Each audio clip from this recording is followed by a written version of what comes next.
Since Hamas terrorists launched its attack on Israel on October 7, which marked the largest massacre of Jews since the Holocaust, the rise in antisemitism at prestigious American universities and college campuses has been hard to fathom. Take a look at what this pro-Palestinian protester had to say at Harvard University. They all post up, guess what I do? Rip them, spit on them. Oh, you don't care about innocent hostages taken by murderer and rapists. What about all those Palestinian babies? I care about those Palestinian babies that are being murdered by Hamas and Islamic Jihad hands. I do care about them. You don't, clearly. I love Hamas. I think Hamas. Oh, you love a terrorist organization? Israel's President Herzog has had enough. He's penned a letter to American universities calling on campus presidents to take action on the escalating anti-Semitism.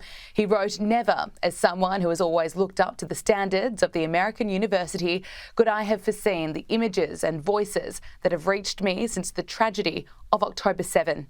As President of Israel, I have spent the past month travelling among devastated Israeli communities, more than 1,400 grieving families, and the relatives of more than 240 hostages." Israel's president wrote about the time he spent at Cornell University and New York University, where he says he was exposed to the highest standards of academic inquiry and of debate. Now he's alarmed by the ugly incidents that have been playing out.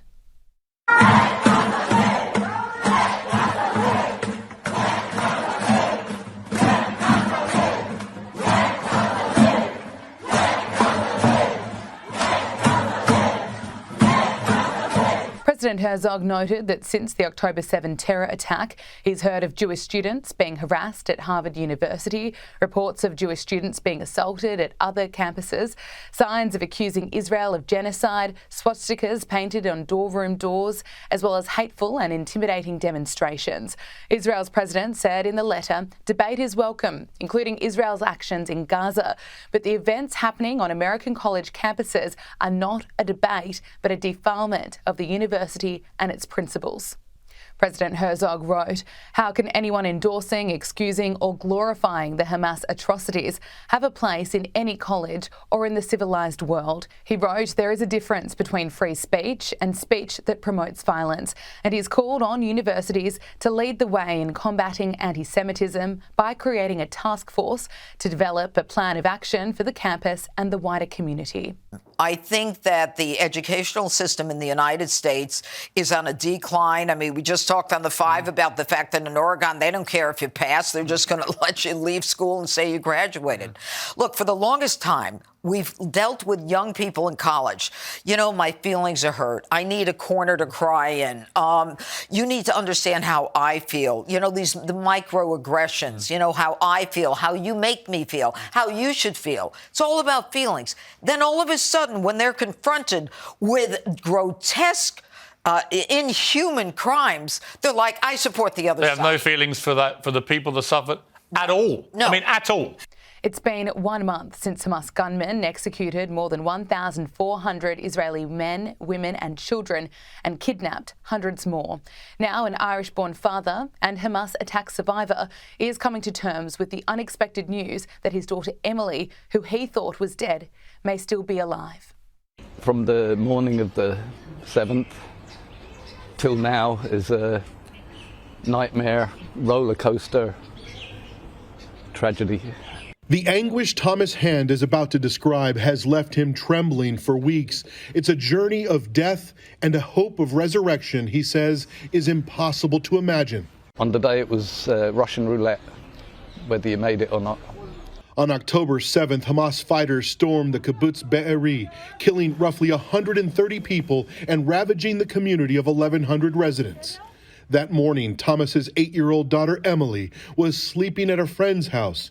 Thomas could not reach her as Hamas fighters took over the kibbutz.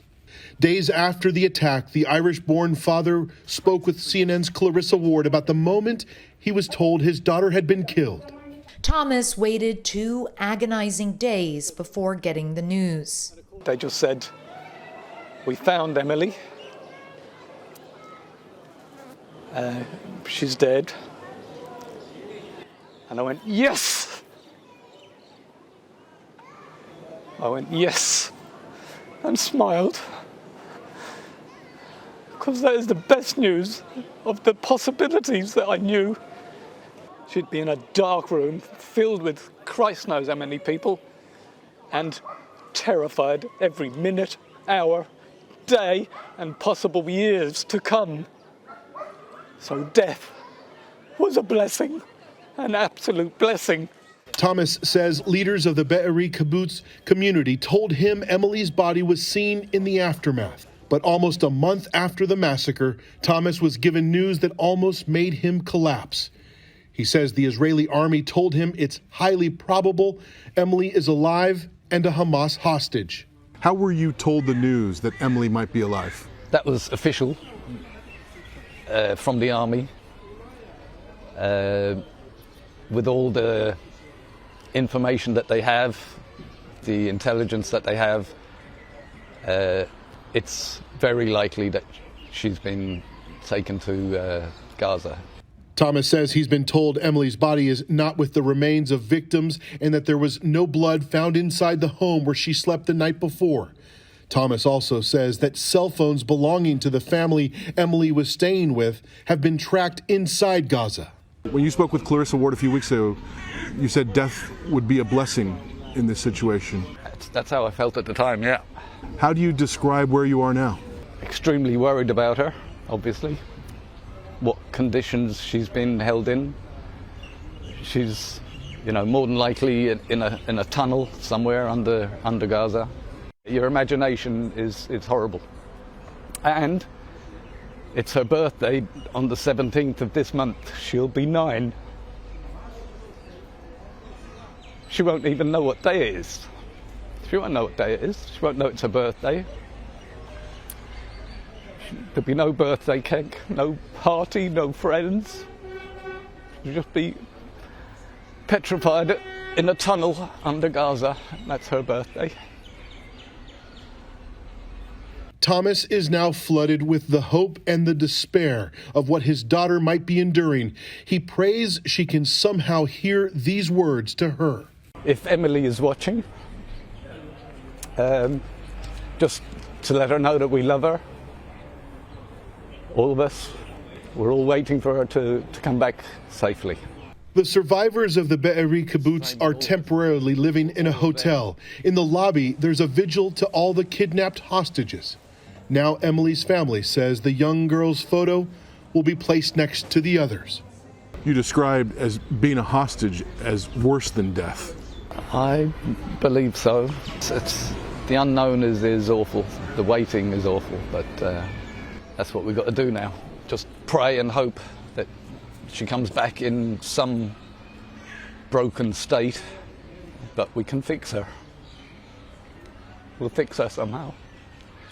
Do you allow yourself now to think about holding Emily again? In my head, I can see, like a beach scene, her running to me and me running to her. Just picking her up, never letting her go.